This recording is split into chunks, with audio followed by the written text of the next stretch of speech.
मैं आप सभी को क्रिसमस की, न्यू ईयर की और देश के कोने कोने में मनाए जाने वाले सभी त्योहारों की बहुत बहुत शुभकामनाएं देता हूं।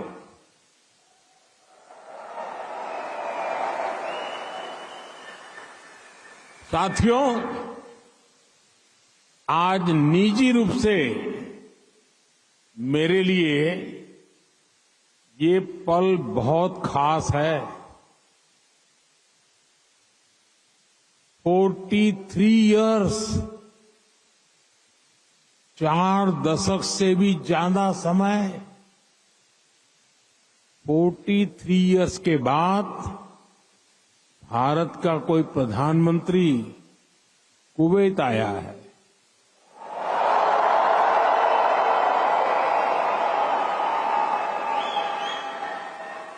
आपको हिंदुस्तान से यहां आना है तो 4 घंटे लगते हैं, प्रधानमंत्री को 4 दशक लग गए।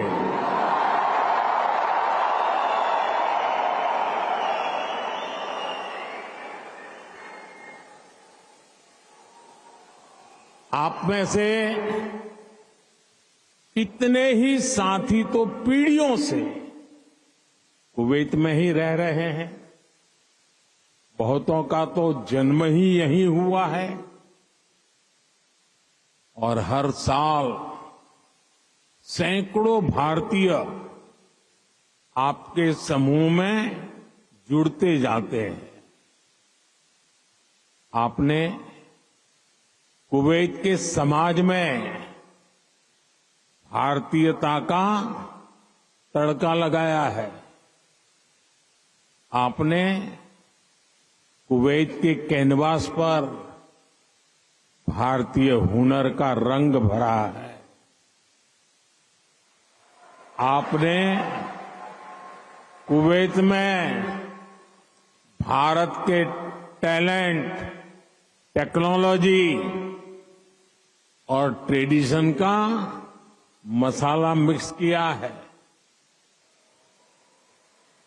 और इसलिए मैं आज यहां सिर्फ आपसे मिलने ही नहीं आया हूं, आप सभी की उपलब्धियों को सेलिब्रेट करने के लिए आया हूं।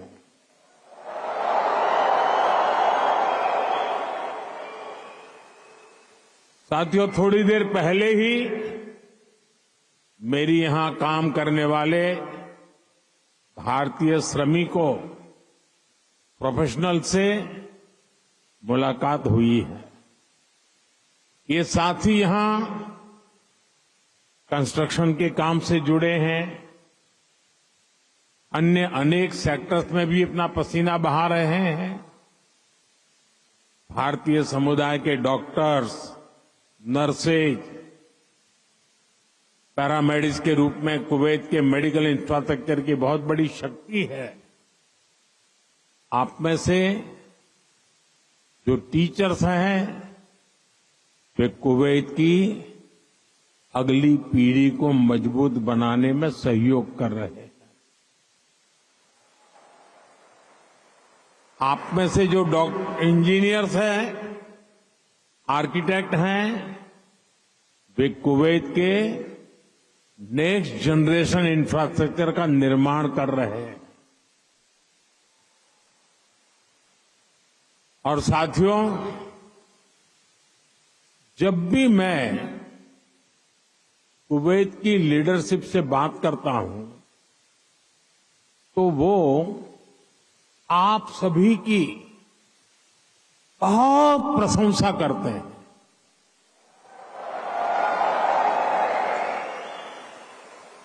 कुवैत के नागरिक भी आप सभी भारतीयों की मेहनत, आपकी ईमानदारी, आपकी स्किल की वजह से आपका बहुत मान करते हैं। आज भारत रेमिटेंस के मामले में दुनिया में सबसे आगे हैं। तो इसका बहुत बड़ा श्रेय भी आप सभी मेहनतकश साथियों को जाता है। देशवासी भी आपके इस योगदान का सम्मान करते हैं। साथियों, भारत और कुवैत का रिश्ता सभ्यताओं का है, सागर का है, स्नेह का है, व्यापार कारोबार का है। भारत और कुवैत अरब सागर के दो किनारों पर बसे हैं। हमें सिर्फ डिप्लोमेसी ने ही नहीं बल्कि दिलों ने आपस में जोड़ा है। हमारा वर्तमान ही नहीं बल्कि हमारा अतीत भी हमें जोड़ता है। एक समय था जब कुवैत से मोती, खजूर और शानदार नस्ल के घोड़े भारत जाते थे और भारत से भी बहुत सारा सामान यहां आता रहा है। भारत के चावल,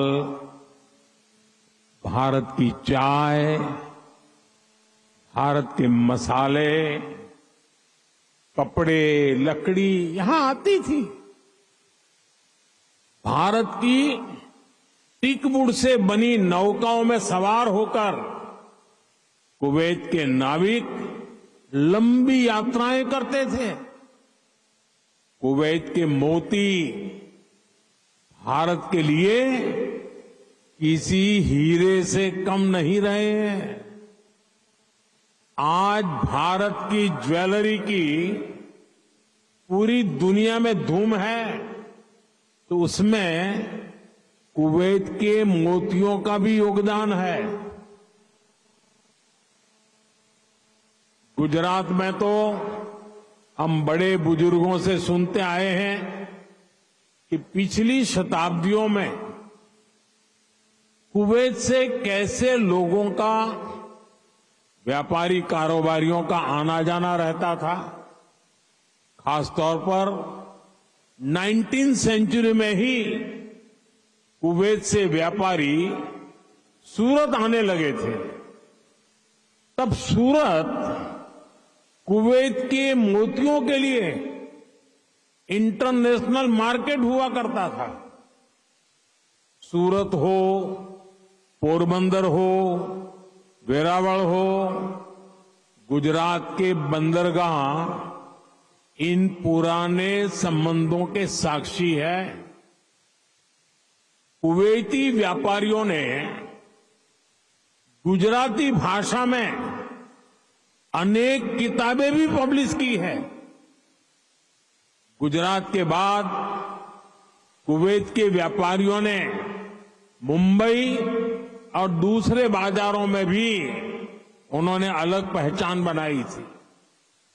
यहां के प्रसिद्ध व्यापारी अब्दुल लतीफ अल अब्दुल रज्जाक की किताब how to calculate pearl weight Mumbai में छपी थी। कुवैत के बहुत सारे व्यापारियों ने एक्सपोर्ट और इंपोर्ट के लिए मुंबई, कोलकाता, पोरबंदर, वेरावल और गोवा में अपने ऑफिस खोले हैं। कुवैत के बहुत सारे परिवार आज भी मुंबई की मोहम्मद अली स्ट्रीट में रहते हैं। बहुत सारे लोगों को ये जानकर हैरानी होगी, 60-65 साल पहले कुवैत में भारतीय रुपये वैसे ही चलते थे जैसे भारत में चलते हैं। यानी यहां किसी दुकान से कुछ खरीदने पर भारतीय रुपये ही स्वीकार किए जाते थे। तब भारतीय करेंसी की जो शब्दावली थी, जैसे रुपया, पैसा, आना, ये भी कुवैत के लोगों के लिए बहुत ही सामान्य था। साथियों, भारत दुनिया के उन पहले देशों में से एक है जिसने कुवैत की स्वतंत्रता के बाद उसे मान्यता दी थी। और इसलिए जिस देश से, जिस समाज से इतनी सारी यादें जुड़ी हैं, जिससे हमारा वर्तमान जुड़ा है, वहां आना मेरे लिए बहुत यादगार है। मैं कुवैत के लोगों का, यहां की सरकार का बहुत आभारी हूं। मैं हिज हाइनेस द अमीर का उनके इनविटेशन के लिए विशेष रूप से धन्यवाद देता हूं। साथियों, अतीत में कल्चर और कॉमर्स ने जो रिश्ता बनाया था, वो आज नई सदी में नई बुलंदी की तरफ आगे बढ़ रहा है।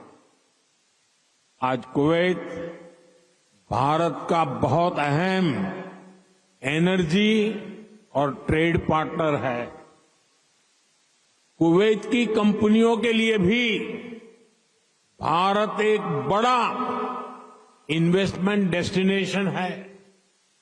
मुझे याद है, his highness crown prince of Kuwait ने न्यूयॉर्क में हमारी मुलाकात के दौरान एक कहावत का जिक्र किया था। उन्होंने कहा था, when you are in need, India is your destination.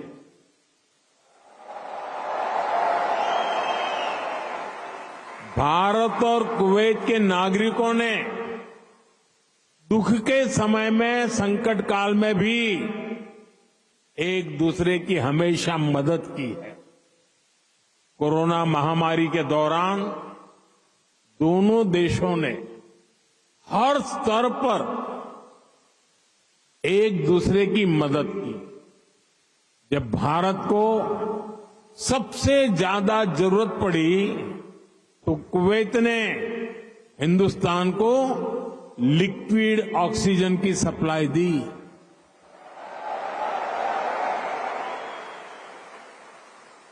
His highness the crown prince ने खुद आगे आकर सबको तेजी से काम करने के लिए प्रेरित किया। मुझे संतोष है कि भारत ने भी कुवैत को वैक्सीन और मेडिकल टीम भेजकर इस संकट से लड़ने का साहस दिया। भारत ने अपने पोर्ट्स खुले रखे ताकि कुवैत और इसके आसपास के क्षेत्रों में खाने पीने की चीजों का कोई अभाव ना हो। अभी इसी साल जून में यहां कुवैत में कितना हृदय विदारक हादसा हुआ। मंगब में जो अग्निकांड हुआ, उसमें अनेक भारतीय लोगों ने अपना जीवन खोया।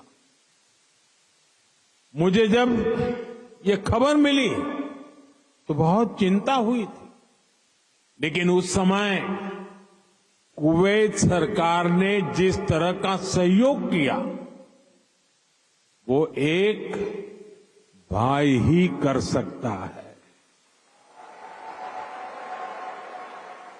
मैं कुवैत के इस जज्बे को सलाम करूंगा। साथियों, हर सुख दुख में साथ रहने की ये परंपरा हमारे आपसी रिश्ते, आपसी भरोसे की बुनियाद है। आने वाले दशकों में हम अपनी समृद्धि के भी बड़े पार्टनर बनेंगे। हमारे लक्ष्य भी बहुत अलग नहीं है। कुवैत के लोग न्यू कुवैत के निर्माण में जुटे हैं। भारत के लोग भी साल 2047 तक देश को एक डेवलप्ड नेशन बनाने में जुटे हैं। कुवैत ट्रेड और इनोवेशन के जरिए एक डायनेमिक इकोनॉमी बनना चाहता है। भारत भी आज इनोवेशन पर बल दे रहा है, अपनी इकोनॉमी को लगातार मजबूत कर रहा है। ये दोनों लक्ष्य एक दूसरे को सपोर्ट करने वाले हैं। न्यू कुवैत के निर्माण के लिए जो इनोवेशन, जो स्किल, जो टेक्नोलॉजी, जो मैन पावर चाहिए, वो भारत के पास है। भारत के स्टार्टअप्स, फिनटेक से हेल्थ केयर तक, स्मार्ट सिटी से ग्रीन टेक्नोलॉजी तक, कुवैत की हर जरूरत के लिए कटिंग एज सॉल्यूशंस बना सकते हैं।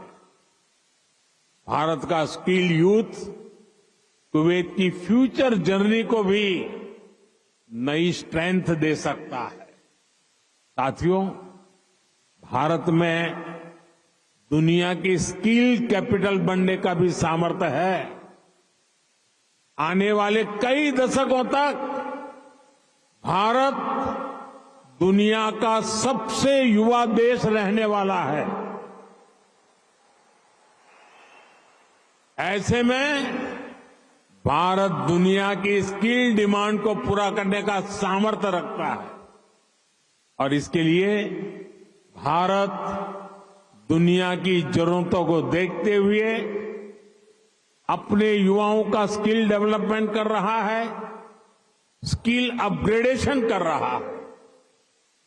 भारत ने हाल के वर्षों में करीब 2 दर्जन देशों के साथ माइग्रेशन और रोजगार से जुड़े समझौते किए। इनमें गल्फ कंट्रीज के अलावा Japan, Australia, France, Germany, Mauritius, UK और इटली जैसे देश शामिल हैं। दुनिया के देश भी भारत की स्किल्ड मैन पावर के लिए दरवाजे खोल रहे हैं। साथियों, विदेशों में जो भारतीय काम कर रहे हैं, उनके वेलफेयर और सुविधाओं के लिए भी अनेक देशों से समझौते किए जा रहे हैं। आप ई माइग्रेट पोर्टल से परिचित होंगे। इसके जरिए विदेशी कंपनियां और रजिस्टर्ड एजेंटों की एक ही प्लेटफॉर्म पर लाया गया है।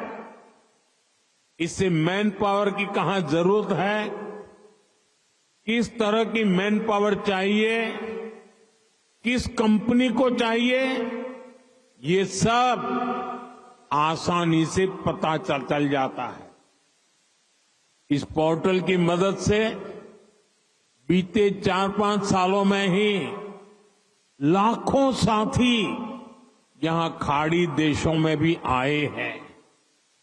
ऐसे हर प्रयास के पीछे एक ही लक्ष्य है, भारत के टैलेंट से दुनिया की तरक्की हो और जो बाहर कामकाज के लिए गए हैं उनको हमेशा सहूलियत रहे।